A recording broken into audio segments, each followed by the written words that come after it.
Good afternoon. I'm Will Shires. I'm the editor of Commercial Motor magazine. Rewind the clock to 1905 and Commercial Motor had just started publishing, and we had one aim, and that was to persuade the UK's hauliers that the time was right to take their sustainable hay-powered transport to the glue factory and invest in fossil fuel-powered trucks instead. And I think it's fair to say we were rather successful in our mission, but then it wasn't exactly hard to convince them. I mean, the argument for switching from horses to steam and petrol made a lot of sense, both from productivity and operational points of view. They were quicker, they could cover greater distances, they were capable of carrying more weight, and they took up less road space. And what's more, they were arguably cleaner too. Well, at least the emissions disappeared into the atmosphere somewhere rather than onto the tarmac. Anyway, fast forward 116 years, and it seems Commercial Motor is at it again. Only this time, we're trying to persuade hauliers to swap their perfectly clean, efficient, practical, and relatively cheap Euro 6 diesel-powered trucks for vehicles that are more expensive, potentially less productive, on occasions more complex, and in some cases, don't even exist yet. I think we're facing something of an uphill struggle, don't you? The only difference is this time, hauliers won't have a choice, thanks to legislation and public pressure. So what does the road to sustainable HGV fuels look like? Well, I imagine there'll be a few potholes, sharp bends and diversions on the way, but hopefully I'm wrong. Here to shed some light on the subject are three industry experts. One that manufactures the vehicles, one that operates them, and one that charges them. After our three speakers are presented, there'll be a chance to ask some questions, so please don't go anywhere. And to submit a question, just enter it into the Q&A tab on your screen, and please mark who they're for. Okay, this promises to be a really interesting session, so let's get started. First up is John Comer, Product Manager at Volvo Trucks, and undoubtedly one of the most knowledgeable people in this industry. I'm hoping he's going to tell me that with Volvo's help, the road ahead will be a smooth one. Over to you, John. Good afternoon all, and thank you for attending this webinar. Thank you, Will. Just like to take you through a future roadmap. Again, we all deliver goods from A to B, but we just need to see how we get this in the future.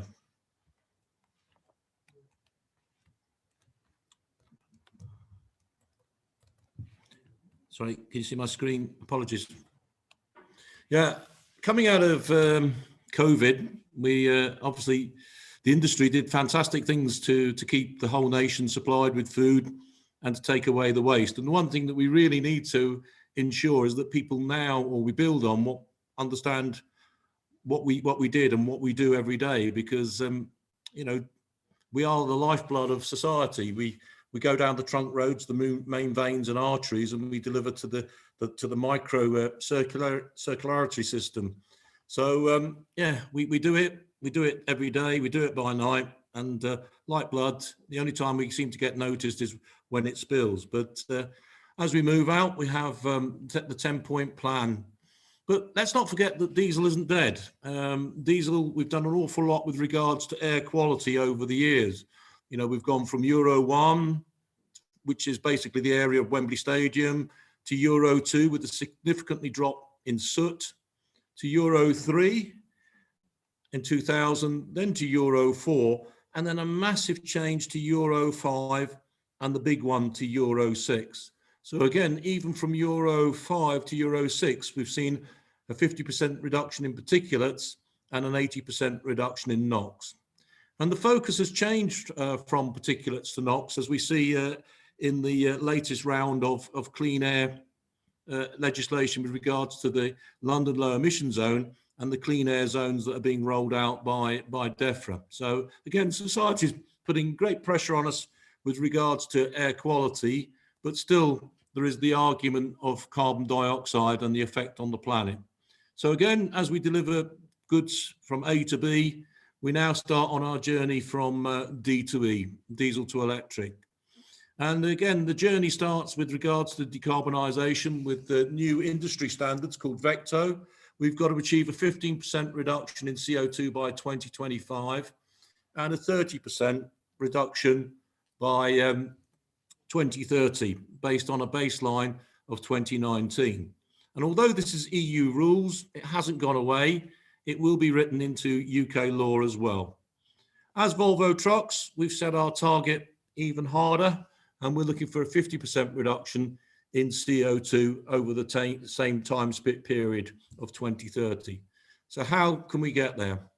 So first thing with regards to Vecto is looking at the vehicles that we have today. They're very much in focus, and the tool exists now that measures the CO2 in grams per tonne per kilometre. And again, we take a base truck 6x2, we get a 66.2 rating, and we start adding air kits, and then we can change tyres. Tyres have a massive effect with the rolling resistance rating to achieve these significant CO2 reductions. The other thing that also has a key emphasis on the performance of the vehicle is fuel packages and predictive cruise control. And we can see with our IC there, we get a saving down to 56.8.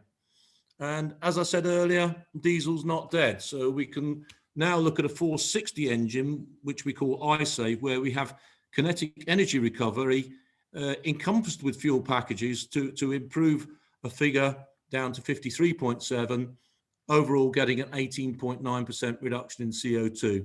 And a saving in CO2 also means a saving in your pocket, because every litre burnt is 2.63 kilograms of CO2. But as we move forward, not one size fits all. We see last mile already in the 3.5 tonne sector. We are promoting, or we have had here over the last couple of weeks, our 26 tonne FE city truck. And again, by utilisation, and provided we've got some decent parking wardens who allow us to park in the city, we can get the equivalent of 10 vans on the back of this 26 tonne truck within the range. On the longer haul, we've still got diesel, we've got LNG, and we've got HVO, hydro-treated vegetable oil, which is renewable and is available today. And then for the longer term, on pallet networks, maybe we should consider longer, heavier vehicles like we have in Sweden, where we can carry more volume or more weight, maybe at night on a green corridor between various logistics depots. But a big saving there of around about 27% if we can get that utilisation. And unlike platooning, it just needs one driver. So iSave is our kinetic energy recovery system. We've also looked at the thermodynamics of the engine and have a new piston head. Again, diesel is still a very efficient way of moving goods. It's all about the energy density. Diesel is a very clever guy, household name, gave his name to the engine, gave his name to the fuel, even has his own clothing line and perfume. So again, it's an amazing technology, and the energy density is probably the key issue that we have to face. And again, with our iSave technology, Will tested the vehicle, and we took the commercial motor record over 9 mpg, not only just over 9, but 9.49. So a great figure for this new technology, and 34% of all our new truck sales now have the iSave. We can go carbon neutral today if we have alternative HVO, which I already discussed. So if we use HVO, the issue with HVO is that it is renewable. It's a great fuel. It is a Monday, Friday fuel. The issue is there's no incentive or no subsidy for the fuel. So it really is about recovering the cost of the fuel in the service that you are delivering. But there is plenty of potential, and it is certified for Euro 6 engines.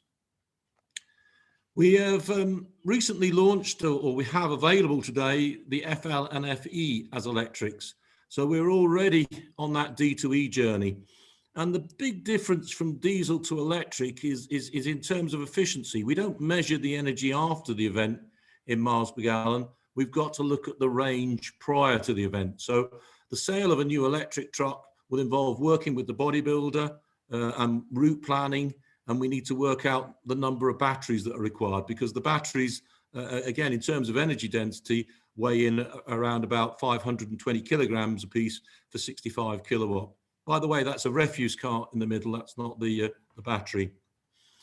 So the layout looks something like this. So on the FL, we have a single motor in the chassis, and we drive to the conventional rear axle. And as you can see on this particular vehicle, we can have 6 batteries on board there with a 200 kilowatt motor. But it's not just about the city vehicles.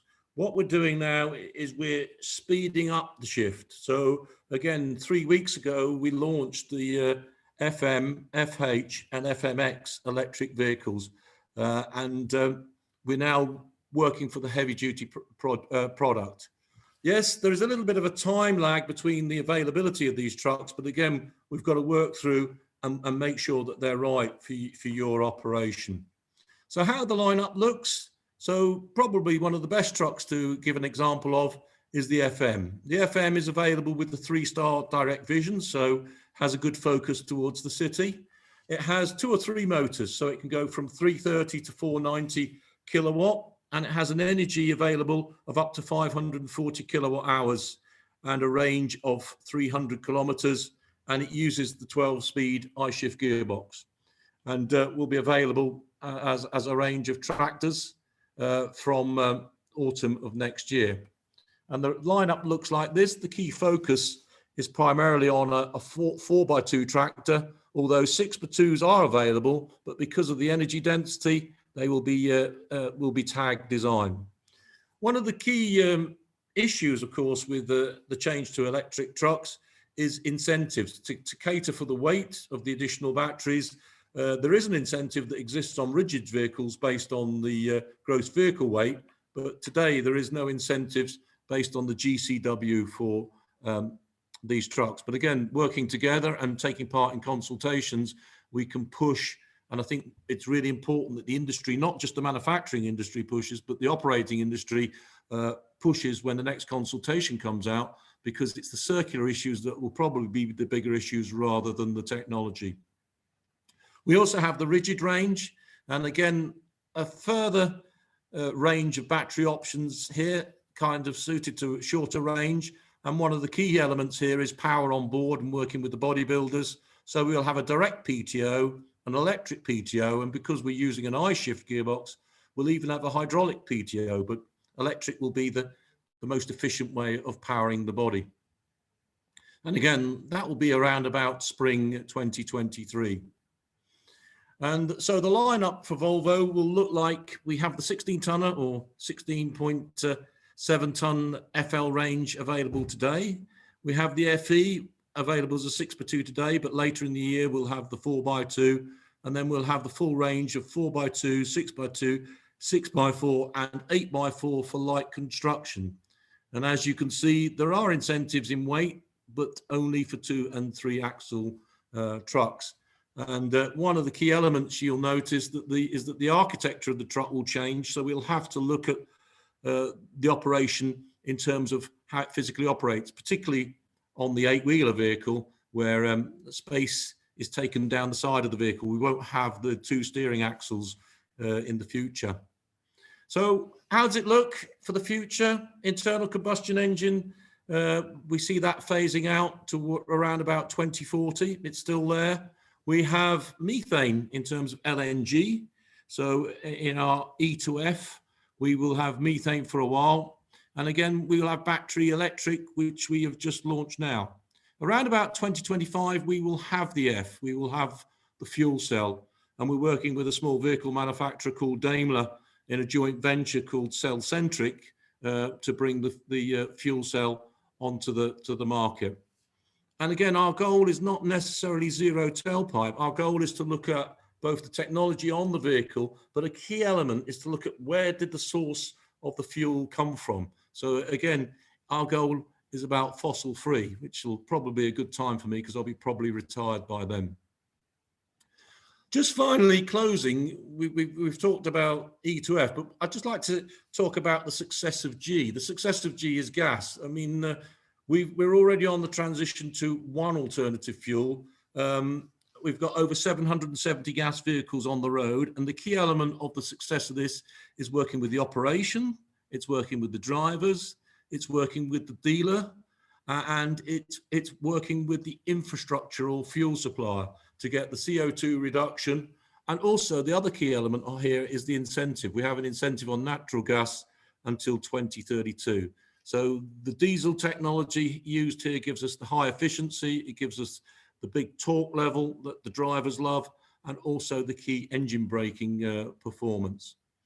And again, to get the best return, we keep the gas cold at minus 145 degrees C to get the range. So range anxiety is a new word, but again, working with the infrastructure supplier, we can help to resolve that, and also looking at the vehicle architecture is quite important.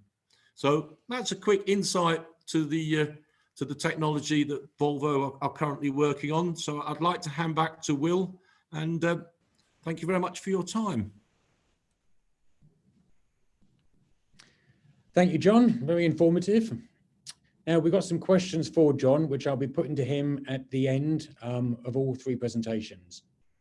Next up is Jonathan Chadburn, Vice President of Asset Management at DHL Supply Chain, who's already embarking on the road to sustainable fuels. Over to you, Jonathan. Hi, good afternoon, everybody. Hopefully you can all see my screen. Thanks, Will, and thanks, John, for giving us that very detailed presentation. Again, it's always great to get the Volvo perspective. You know, they're one of our big partners, and clearly we're happy to be working with them on this journey. So I'm going to give you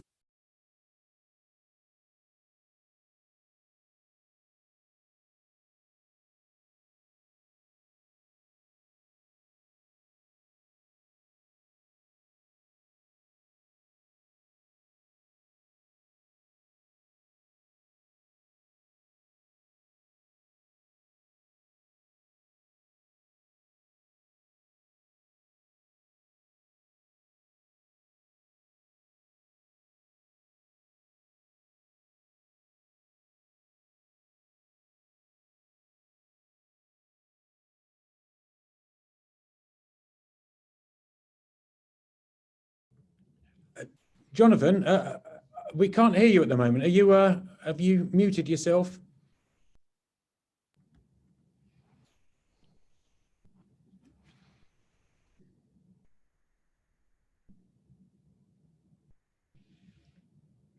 Jonathan?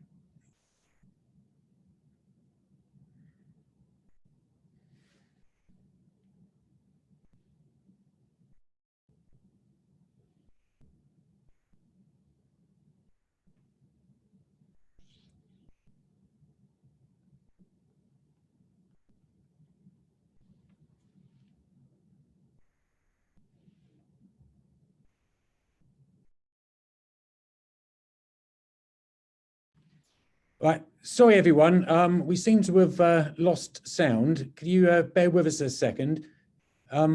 Jonathan, can you hear me? I think it's best if we skip to Adrian and then come back to Jonathan once we've sorted out the sound.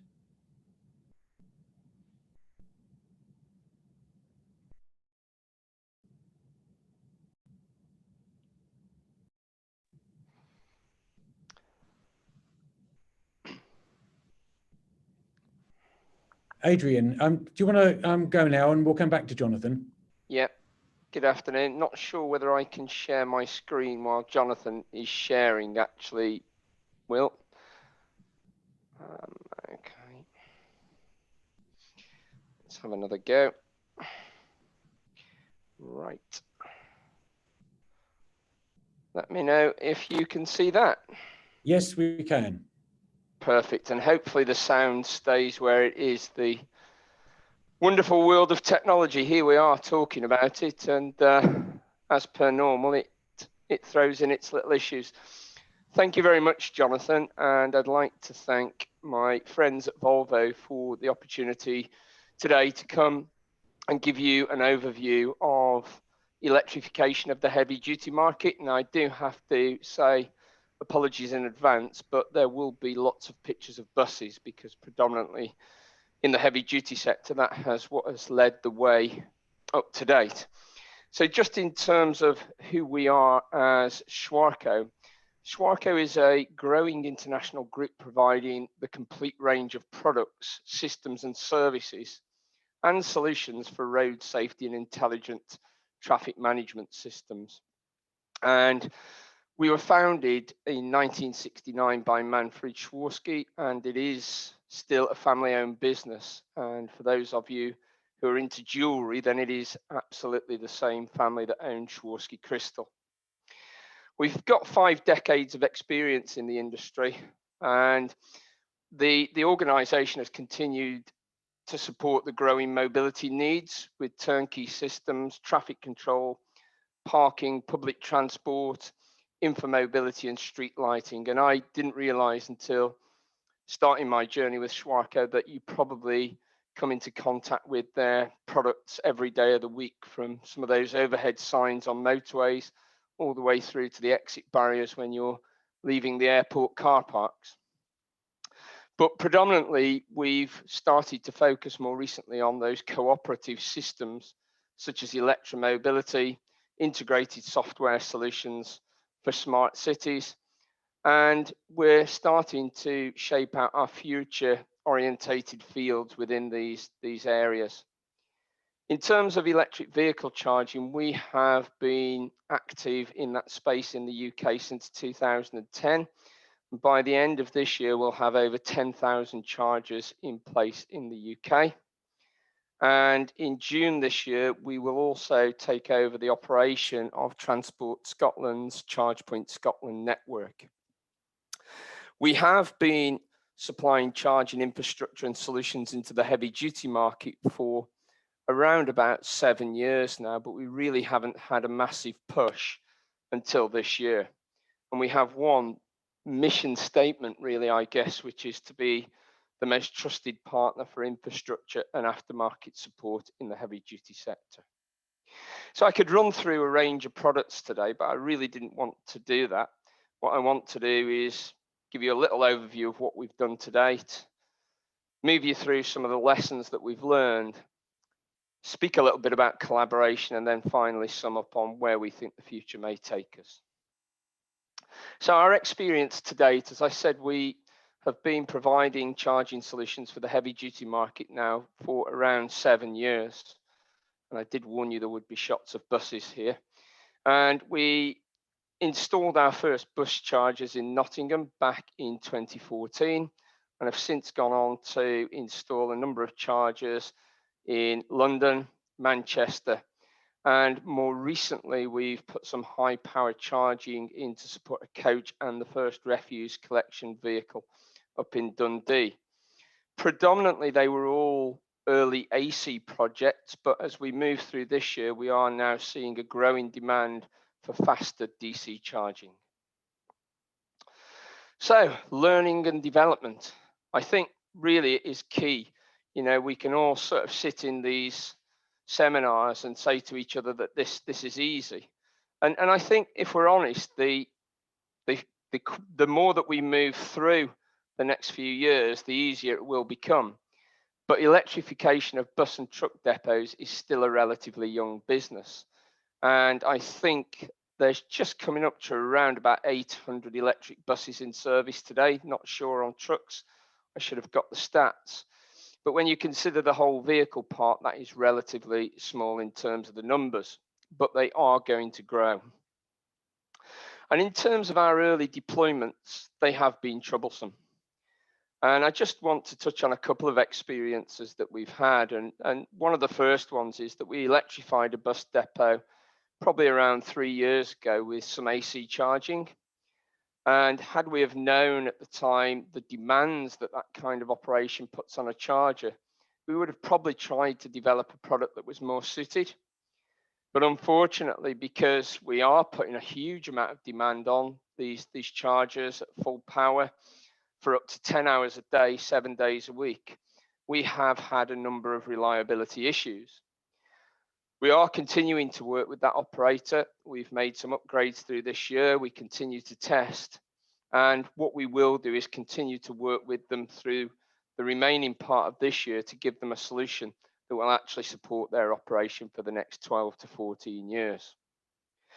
We were also asked at a very early stage with one of the customers that we were dealing with to provide a software solution that would help them to manage their load in their depot. But what they really wanted was a touchless system. So the moment you plugged the charger in, it recognized the vehicle. We quite naively, I guess, thought that that would be quite an easy task. But again, it hasn't been. And here we are 12 months later, and we're still refining that solution. It's not to say that we aren't delivering in that depot, we are. And we have a system in place now that manages the restrictions that it has. But we still need to go that last little piece to get them into a place where they have a fully touchless system. And that really comes on to the next comment, that support for the whole life of a project is key. And that is where we're aiming our strengths. Because a lot of people talk about we've delivered an exciting project. Well, I don't think anyone has yet, because the project hasn't been delivered until those vehicles have turned their final wheel in 7, 10, 12, 14 or 15 years time. And that's what we're here to support. And as we talked about, software developments are absolutely necessary for this industry. So if we're charging a huge amount of vehicles at a depot, there may be constraints. We may only have a certain amount of energy available at a certain time. But also, as we see further developments in the software, we will also be able to look at which vehicle goes out at which part of the day and how much energy it actually needs, so that we're not actually charging more than we need to. And compatibility testing has been, I wouldn't say troublesome, but challenging, because we all naturally assume that you plug a vehicle in and it instantly works. But that might not be the case, because different interpretations of standards can lead to slightly different software, meaning that even if the vehicle does charge, the back office systems that are used to support that charging solution may not talk in the correct way. And financing is also important for the industry. The capital expenditure of some of these projects and the need for some of the upgrades at some of the depots can mean that they can become cost prohibitive. So we need to have innovative financing solutions that allow that cost to be spread over monthly or yearly premiums. So how do these projects come together? Well, it's about bringing like-minded people together to deliver them. And collaboration truly is the key. I've worked on 5 big electrification projects now, and I can tell you that no one partner alone can deliver the projects.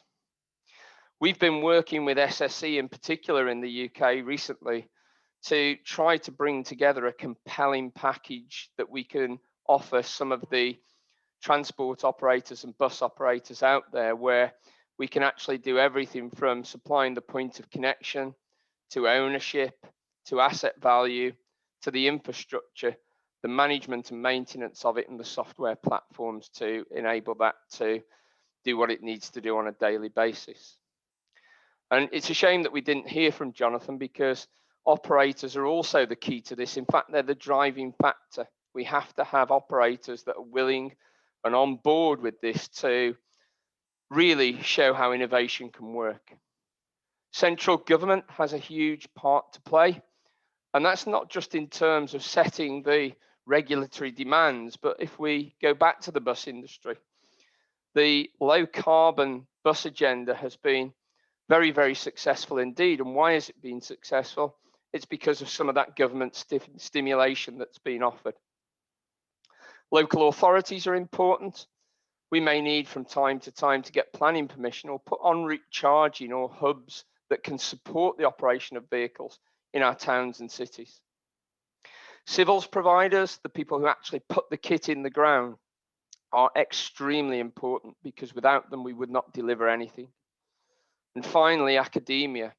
You know, we've got all of these wonderful pilot projects, but it really feels like we're turning the tide now and we're starting to become more mainstream. But actually gathering the data and making that data available in a format that can help people make informed decisions is very, very important indeed.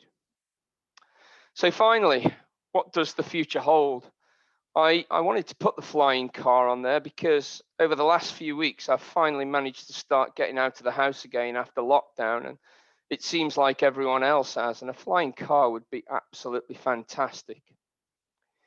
But from Swarco's perspective and our perspective in terms of innovation and moving forward in the future, we've got three particular areas: the short term, the medium term, and the long term. And the short term is very much about supporting the needs of today. And if we look at those needs, then in the short term, we are going to see hub solutions come into the fore, because having lots of separate chargers and the cabinets really isn't going to work in distribution depots and bus garages where space is a constraint. So one big charging cabinet and lots of smaller feeder pillars.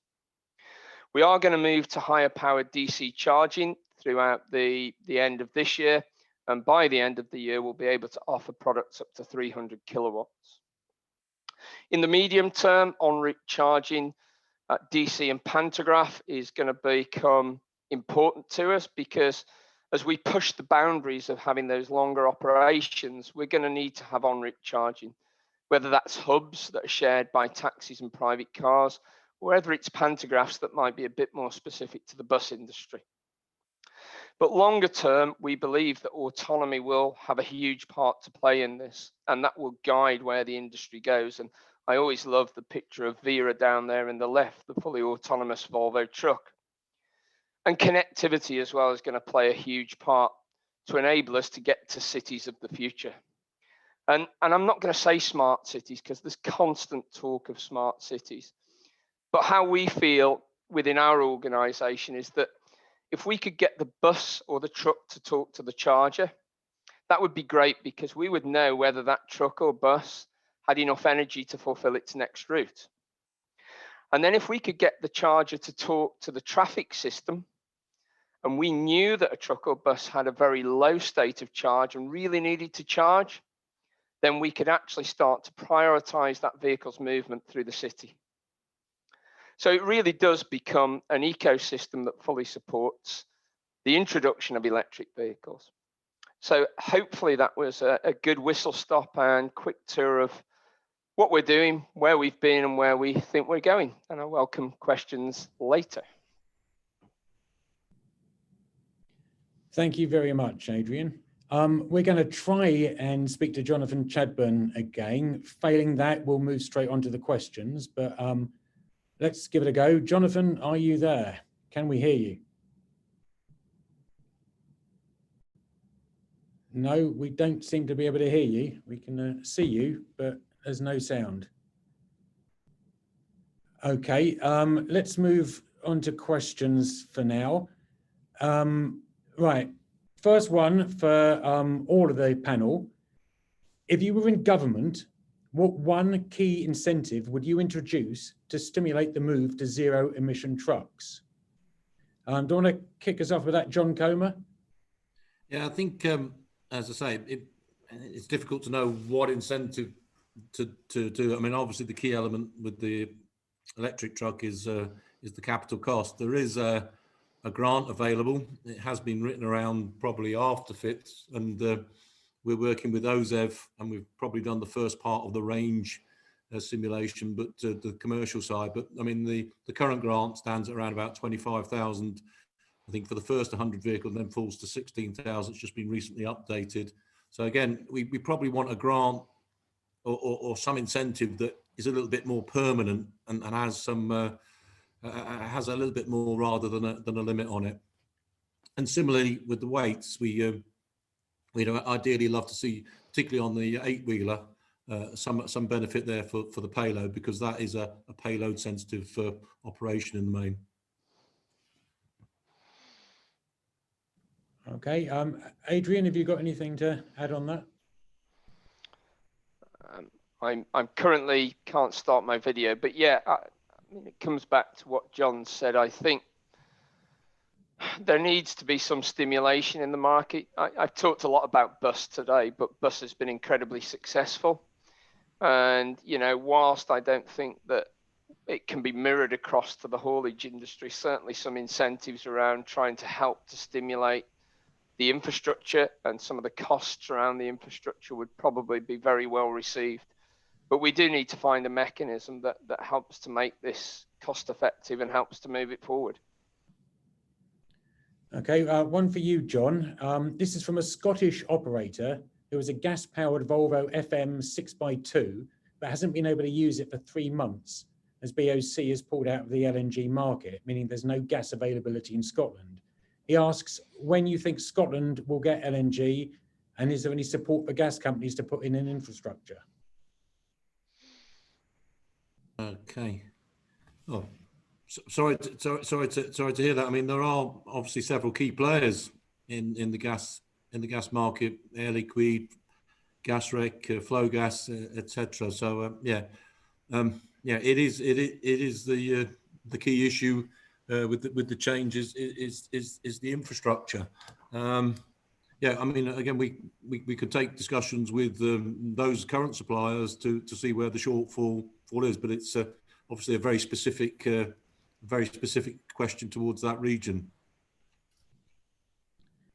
Okay, keeping on the gas theme, if Volvo is committed to gas, why not drop diesel and go fully LNG? Well, gas works. Again, it's a technology there, and it's basically around the 13-litre engine. But where it really works is where you're doing the mileage. So again, to get the payback, you need to be doing at least 120,000 kilometres a year to get the payback on the gas resource. And of course, the other key development, with the 2032 incentive, is that's there to help develop the infrastructure to support the gas. We've just touched on the infrastructure issue. And one of the other key elements is the gas engine and the diesel engine in terms of NOx and particulates are the same. Gas used to have an advantage on air quality at Euro 5, but a Euro 6 diesel engine is very, very clean when it comes to NOx and particulates. Okay, one for Adrian here. Any thoughts on the quantity and quality, power capacity, of charging stations required to service the vehicle fleets run by the 33 local authorities in London, most of which aspire to EV fleets? Sorry, could you just repeat that again, Will? Yeah, it says, any thoughts on the quantity and quality of charging stations required to service the vehicle fleets run by the 33 local authorities, most of which aspire to run EV fleets? Probably not, no, is the answer to that. And I mean, I think it's going to be a huge project when we start to look at how we electrify cities on the whole, because there's going to be a lot of people trying to electrify not just bus depots, but distribution fleets, council buildings. And strangely enough, we're starting just to scope out some of those kinds of projects now. And I guess if we were 6 months down the line, well, we'd probably have some more definitive answers. But yeah, and some of this is going to come back to shared infrastructure as well, I think. And this is one of the key elements as we move forward is, how can these various different people share the infrastructure? So, if there was a council site that's got vehicles being charged overnight, can they open their access in the daytime? And much the same as bus depots, what level of access can be given? So I don't have an answer now, but I know that it's going to require a lot of people to get together in a room and not think in a silo mentality, but bring all of the various industries that will need infrastructure together. Okay, and Adrian, another for you. Someone has noted that there was an electric RCV in one of your slides. Yep. Asking who the site operator council is, please. That's Dundee. Oh, okay. Yeah. For John, how long does it take to charge a typical Volvo electric truck? Okay, it depends on the type of charging and the number of batteries. DC charging, an hour to an hour and a half, obviously during the middle of a shift. But again, depending on the number of batteries, 6 to 8 hours with regards to AC charging. Okay. We're and charging ours overnight. I don't know if you can hear me. yes. Hey. Success at last.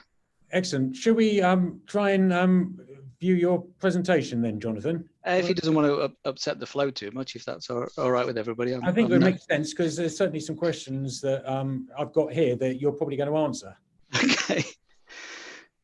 Let's see if we can Let's do give it a go.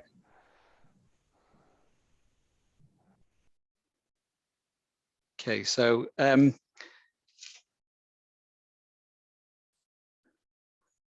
I'll skip over the introduction to DHL and literally just talk about how, as a business, we're attempting to meet our ambitious targets. So as a business, we've been at trying to reduce our emissions now since about 2007. And we really took the ball by the horns in 2017, and we set ambitious targets to reduce all logistics related emissions to net zero by the year 2050. To reach these targets, our business is keeping us honest. So they've set us some interim targets to get there by 2025, covering our people, customers, warehousing, package, and transport. So by 2025, we do expect to increase our transport carbon efficiency of our own fleet, as well as subcontractors, by over 50% compared to those 2007 levels. And for somebody who's been in the industry 35 years and only really experienced diesel, this is a big challenge for us as we move towards these requirements and the extent the new technologies that we need to embrace. So in essence, we have two ways of doing this. Effectively, we have what we call burn less, which is we're continually looking at ways to decarbonize through operational efficiencies, as well as vehicle and trailer design and specification. So for example, using our scale and expertise to offer network solutions to reduce the number of miles that we're running, to manage driver behaviors with telematics, and that's a big push. And we're very indebted to John and his team for the work that they're doing with us on telematics and actually really leveraging our on-road fuel performance. To operate, obviously, high street consolidation. I'll talk a little bit about that later on, and using things like solar power on trailers to make sure that we can reduce the emissions. But of course, our fleet is still majority diesel, and as one of the strategies is to keep the fleet fresh. And every time we refresh a vehicle, we get updated through all the stuff that John has talked about. We get better MPG with the equipment that that we buy. So keeping our fleet relatively new is a key part of the strategy in the short term. And then the second area is burn clean, and burn clean is effectively using clean technologies. So we've got two of those that are really in focus for us. And if you talk to my express colleagues and our parcel divisions and our business in Germany, then the van market is much more mature and it's progressing well, and our fleet is starting to be rolled out across the DHL divisions. Range and charging infrastructure continue to be key issues as we continue to do that. But I think it's fair to say there's now a relatively developed and increasingly more developed van market. For heavy, whilst electric remains at an early stage, we have launched our first 16-ton all-electric HGV last year. That was the one that you can see in the background. This vehicle relies solely on electric power and can support loads of up to 6 tons and can rapid charge in those 2 hours that John talked about, but we typically charge in it overnight. It's fair to say I think that electric vehicles at this stage are still embryonic, and despite the hype, there are a few viable alternatives to diesel in the 7.5 ton range and above. So diesel is still the main player, and we're looking at how electric can really work in this space. Our 16-ton fully electric vehicle is meeting our expectations on a pro forma range of about 160 kilometers per day.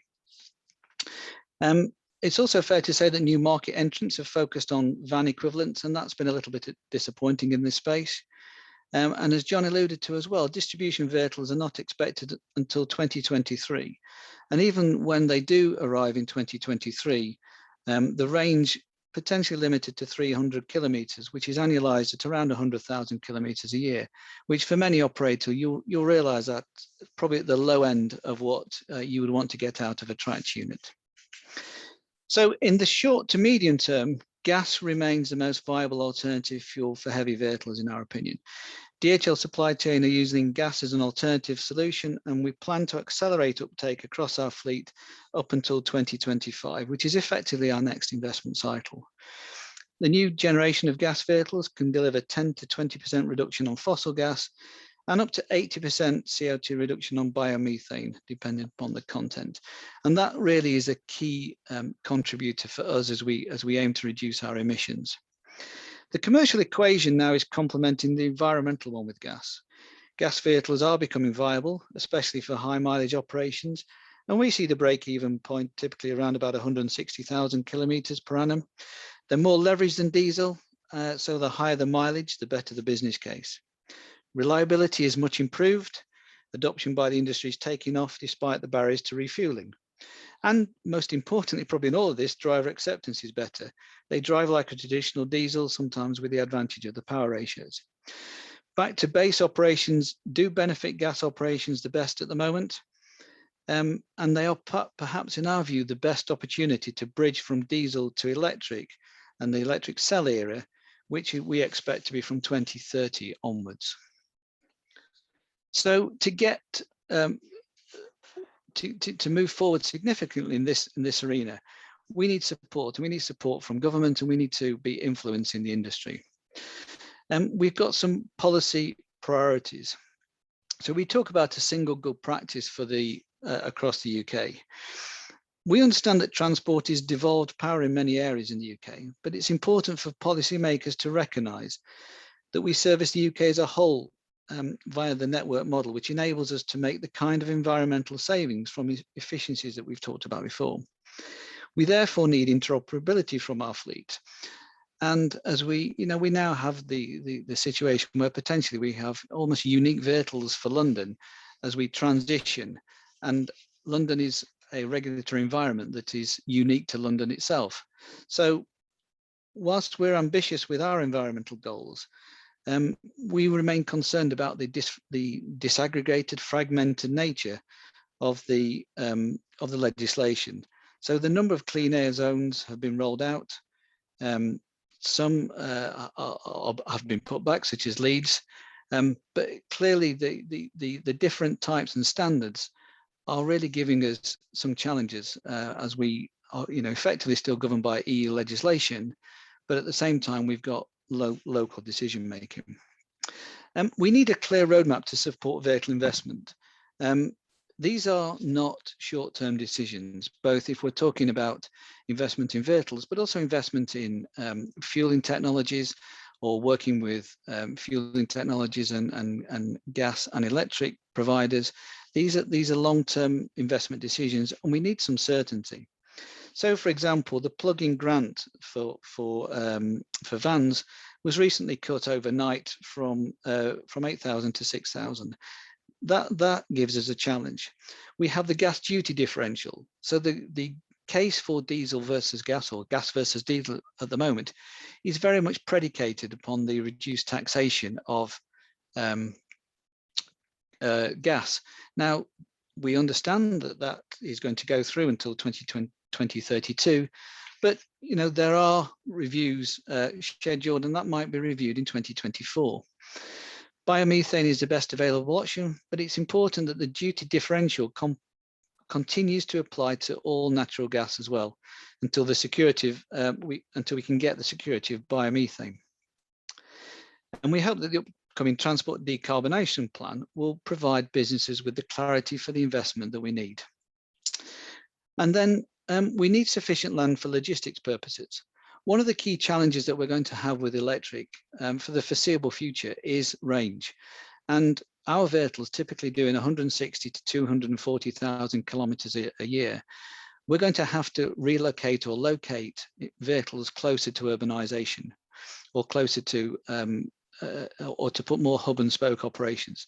So we need to ensure that land is available for logistics purposes in the correct areas. And we do recognise the competing nature of land in this country, but it's important that we recognise as well that logistics land is going to be important as these new technologies carry on. And of course, we need sufficient refueling infrastructure. It's probably the biggest single challenge to us for gas at the moment. It's one of those chicken and egg situations. We as operators need to invest in vehicles to give confidence to the gas industry that they can invest in stations. And the gas industry needs to invest in gas stations so we can invest in vehicles.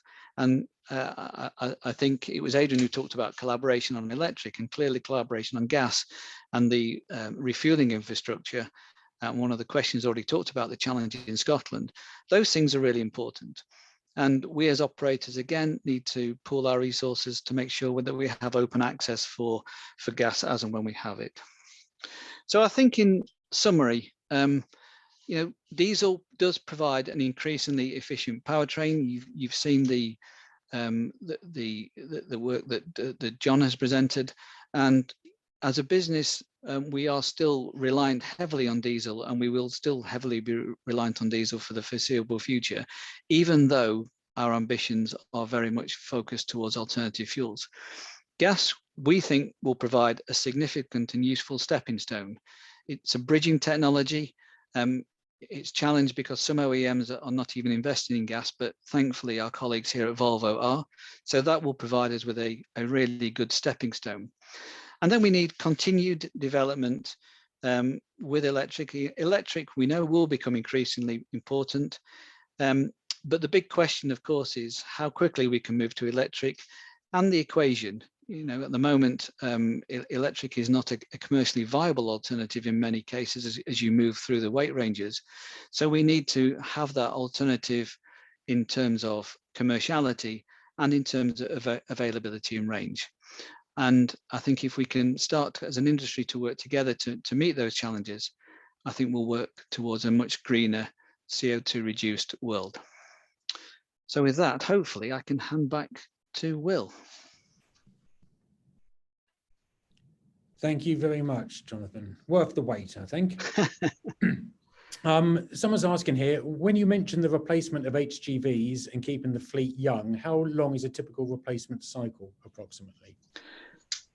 So we have moved recently to 3 and 4 years for diesel for tracked units, much to Volvo's happiness that we're replacing our fleet more often. But no, our optimum is between 3 to 4 years.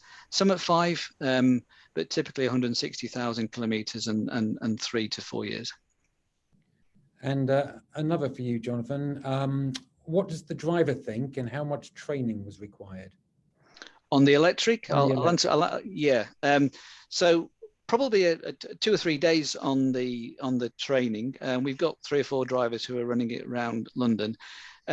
Driver feedback has been astounding. It's been so positive. I mean, it's quiet. It has. If anybody's ever driven an electric, they have fantastic acceleration. So drivers love it around London, where you're moving off very quickly. And it's had really very, very, very good driver, really positive driver feedback. Great. Okay, John Comer, how much does an electric Volvo tractor cost, and how long is the payback? This early stages, I mean, if we look at our current rigid range, it's around the £300,000 price. So again, the payback is still not quite there. We need obviously support with incentives, and obviously the key element is the TCO. So unlike LNG, where we've got the benefit within the fuel duty, we haven't quite got that there with the electric at this moment in time. But again, the drive to electric is, as you highlighted earlier, is being driven by the legislative agenda in the key element to change with society. Okay, and someone's asking about residual values as well. And surely if someone invests in a new electric truck now, they're going to be hit by the residual values as the new prices are going to fall quite soon. Does that make sense to you, John? I suppose, yeah. Are we talking about the residual value of of electric, or We're how talking we electric. Sorry, we're talking electric. yeah. I mean, again, again, it's still very much at early stages. I mean, we're looking at how the battery life will last. So we're looking typically for 8 to 10 years in terms of the cycle of the vehicle, and then obviously repurposing the battery. But obviously the circular issues, as I already stated, with electric vehicles, are probably more involved than the technology. So again, we have, in terms of repurposing the battery, we'll be supported by a company called Volvo Energy as the battery life wears out. And then obviously there's a discussion about what do you do with an 8 or 10-year-old vehicle with regards to putting new energy on board the vehicle. Okay, yeah, someone has asked what happens at the end of life. What does happen to the batteries? So the batteries are used for, I mean, there's still an energy demand, so they're used in energy systems going forward, and then obviously recycled in an environmentally friendly way. Maybe Adrian has more information on that with regards to the bus side. Yeah, I mean, going back to the past experience, Will, a lot of these second life batteries were being brought back into application actually at the bus depots. So basically, when they've reached the usable life in the vehicle, we can bring them back in, and even if they've only got 40 or 50% capacity, then we're able to containerize them and use them actually to take energy on board throughout the day where it would be more cost effective, and actually then use it to charge the vehicles when they may need it at peak. And there are companies out there that are actually using these to manage some of the load through the day and actually bring that back in as a benefit. I did also hear of a third life for batteries, which sees them put into some of these remote communication towers that currently use lead acid batteries. People do believe that there is even a life beyond the second life now. So it'll be interesting to see where that develops. Okay, one for you, Adrian. What are your thoughts on a future highway pantograph solution for electric trucks? Do you see this as a realistic way forward for long-haul freight? There's a number of trials, I think, that are in the feasibility study stages at the moment. I think personally, yes, but how that is managed and how that is done, how the infrastructure is maintained is, you know, the unknown at the moment. Certainly, perhaps where you have a motorway working between two freight centres or consolidation centres, then that would be much more compelling. But yeah, I think there is room for that. There are trials ongoing in Europe, but I think, again, much the same as the bus industry and opportunity charging with pantograph, they will be very specific cases and will perhaps fulfill a very specific demand. Okay, right. Who wants this one? What are the costs? What are the costs and challenges of installing an EV charging point for one 16-ton e-truck? I mean, I can take that if you want. Right. So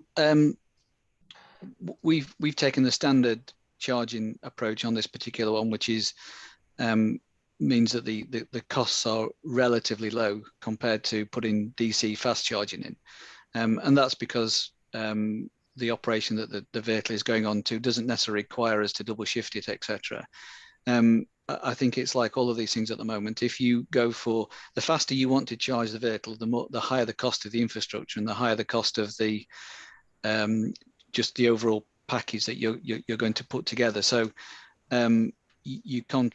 It's a trade-off between, if you've got fast charging, you can use multiple vehicles across it. If you've got slow charging, you can only put one vehicle across it. So again, it's about investment. And when we have a fleet of 10, 20 of these running around London, the opportunity probably is to put fast charging in. I don't know but whether Adrian's got any comments on.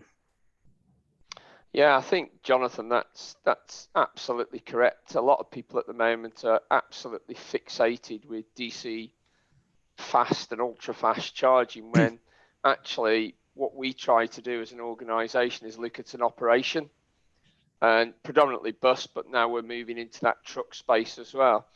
And if you have the ability where you've got that 8 hours during the evening to charge, which traditionally are, well, 8 to 10, then ultimately you could deliver your infrastructure for one vehicle.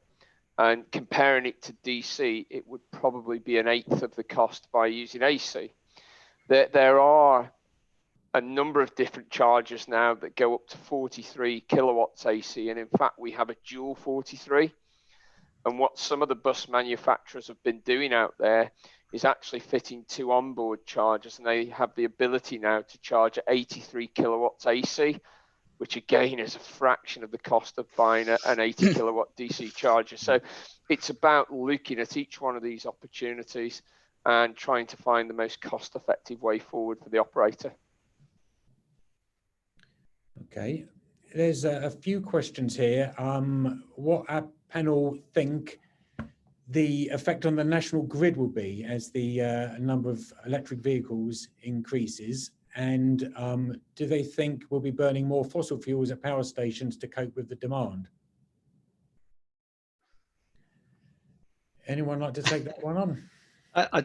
I mean, just from a personal point of view, I've been amazed this year at how much of our electricity has actually been produced by renewables.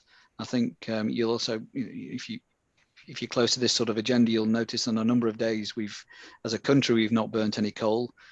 Regularly, we're over 40 to 50% now with renewables.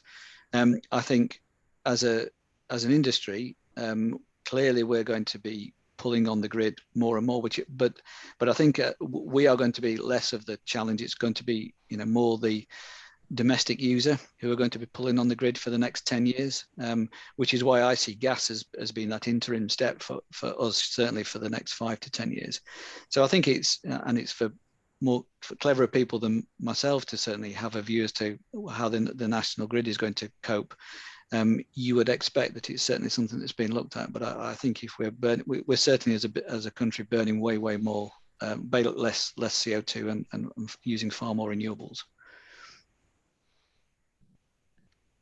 Okay. John Comer, are there any plans for vehicles to be fitted with removable batteries, which will allow the fleet to be used around the clock? At this stage, I know it's an issue, but one of the key issues, of course, is you will then invest in 2 power packs. The other key element to bear in mind is each of the batteries is 500 kilos, so you have 6 batteries, and they're not just bolted onto the side of the chassis; they're held within a frame. The other thing we also have to consider is the health and safety elements of that. So again, one of the key elements that we have in the aftermarket is the London bus fleet and the Harrogate bus fleet, where we already are up to speed with 600 volt systems. So there are several factors that outweigh, but again, we fully understand that the flexibility of an Arctic is about its ability to turn around and go out again. So at the moment, we haven't got a swap system, and again, there's some of the issues that we have to face: the physical size of the battery, and the fact that they're 600 volt system, and they're also cooled as well. So yeah, there's a few obstacles or practical reasons, but maybe that's something that we can look at as the technology develops. And John, do you expect gas truck technology to develop further over the next few years, or are they as good as they're going to get? I think we have done remarkable with our by opting for the diesel cycle to get the best efficiency out of the vehicle. And of course, by using LNG, we can get more energy density on the vehicle for the given space. Yeah, I think we are there for this time and the moment. I think the same issues will apply as we work for 44 ton as we go electric. It'll be harder to get. I mean, we'll have to review the space on the vehicle through 9653 or UK AWR rules to physically get the energy on board a 6x2 tractor.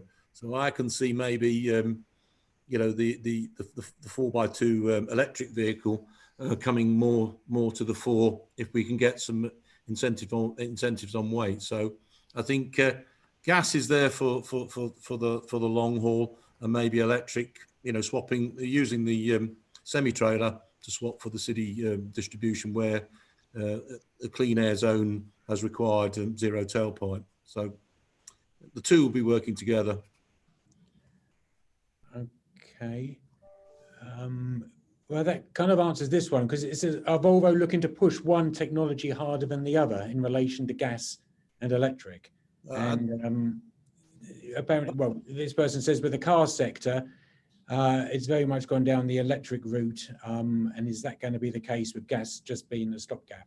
I think one of the key things that we need to do as a whole industry is when it comes to consultation that is due out on zero tailpipe for trucks, I think we really need to demonstrate that the technology is available from the manufacturers, there's technology available from the charging suppliers. The whole issue is how does it work into your business, and how do you deliver a green parcel or a green pallet and still make a return on that investment in your structure. So yeah, I think for us it's not one size fits all, because we've got an awful lot of mass to move, which requires a lot of energy. So yeah, we've got gas, we'll probably have hydrogen, and we'll have electric and diesel for the short term. Okay. Jonathan, DHL, what have you calculated what the charge is to charge a truck overnight? Yes, we have. There are a couple of issues that we're trying to understand at the moment. So we know how much electricity we're drawing from our meter, and then the Volvo equipment is telling us how that's been used actually on the vehicle. And one of our issues is at the moment is that the ancillary functions on the vehicle take quite a load of the charge. So the actual vehicle and the ancillary are almost two different things. So we do know how much electricity we're pulling, and that's different to how much Volvo are telling us at the moment is actually being used to run the vehicle. And we've just started those discussions with John and his team now that we've got sort of 6 months worth of data on this. I mean, we've only been running this for 6 months, and to be fair, we've only been running it in pretty bad weather as well. You'd have expected to have seen some seasonality, of course, now, but we've basically been in winter since November, and cold temperatures, and these things do affect, they do affect. So when hopefully we get 12 months worth of data, we can actually get much more of a view of how much electricity is being charged or is being used. Keeping on that theme, is it just weather that affects it? Someone's asking here, what are the other factors that impact the range? Well, certainly from our perspective, ancillary equipment, and we've talked about Volvo. So, and that's not just a tail lift, for example. That's things like the heater, the cab heater, that does affect it, and outside temperature definitely does affect it to some degree as well. And we've done some van operations up in Edinburgh, and we found out that the lower the temperature outside, the lower the range of the vehicle. Those things have come through. I don't know if you've got a technical expert question, John, on to counteract me on that one, but that's our empirical evidence at the moment. Yeah, I fully support you on that. We've found that again up in the various markets in the Nordic countries, particularly keeping the cab warm, the ancillaries. That's why we have an electronic range simulator, or electric range simulator. So we will look at the routes. And in that route, we can even look at the time of day on that route, and then we can put in individual charge points to ensure we get back. We will also look at the state of charge of the battery, and we can also look at the routes over a period of time, because as unlike a diesel, as the vehicle gets older, the efficiency decreases. So again, we can look at that over the total route of the contract. So it's a much different sell, and again, looking at the energy. The other key element is the driver. The driver today is measured in MPG. Tomorrow he's measured in range. Yeah. Same thing. Sorry, just one further addition. Clearly, we're running this at the moment, our Volvo, with as a factory delivered Volvo. It is our intention at some point to add our solar technology to the roof to see whether that gives us any further benefits or adds to the load, etc. But we want to run it in a controlled environment first and then see whether we can get any subsequent benefits out of that. Okay. John Comer, any plans to bring in CNG trucks? The fueling network is growing and much cheaper than transporting gas from the likes of Qatar.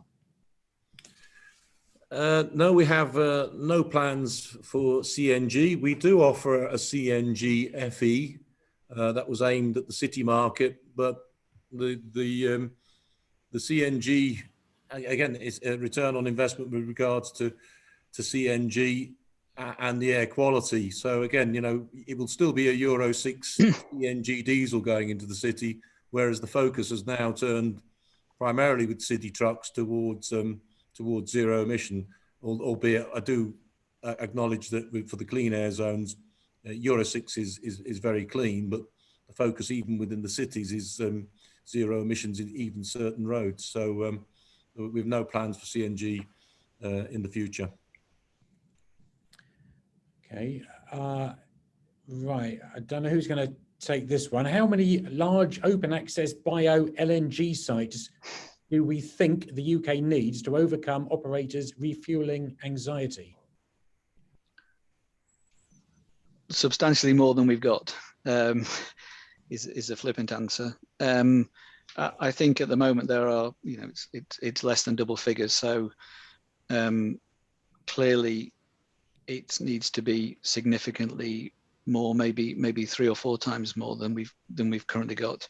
But I think also it's the back to base, making the back to base fueling at operators available, and secondly, you know, having smaller back to base operations that can be cost effective in their own right. I think there's a break even point for a mid-size fleet at which the gas industry will invest on a site for us. So there are those different equations as well.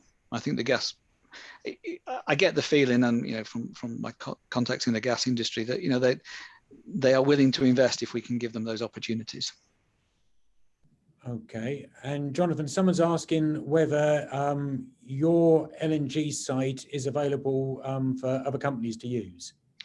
Well, if we had any, it would be probably, but we haven't got any yet. So. Okay. And another one for Jonathan. When you talk about the single standard across the UK, are you sharing your rollout plans and roadmap across all DHL divisions? So we look at procurement of fleet at a group level. I think I referenced that you know, our colleagues in Express are already heavily investing in electric. In supply chain, obviously our focus is on heavy, so much less focus on vans. But typically our businesses look across all of the procurement activities. So whilst we don't do everything as a standard in this space, we're certainly making sure that we're learning from each other. But we do have really different operations. Okay. John Comer, so far it's just large players like DHL who are dipping their toes into the zero tailpipe emission market.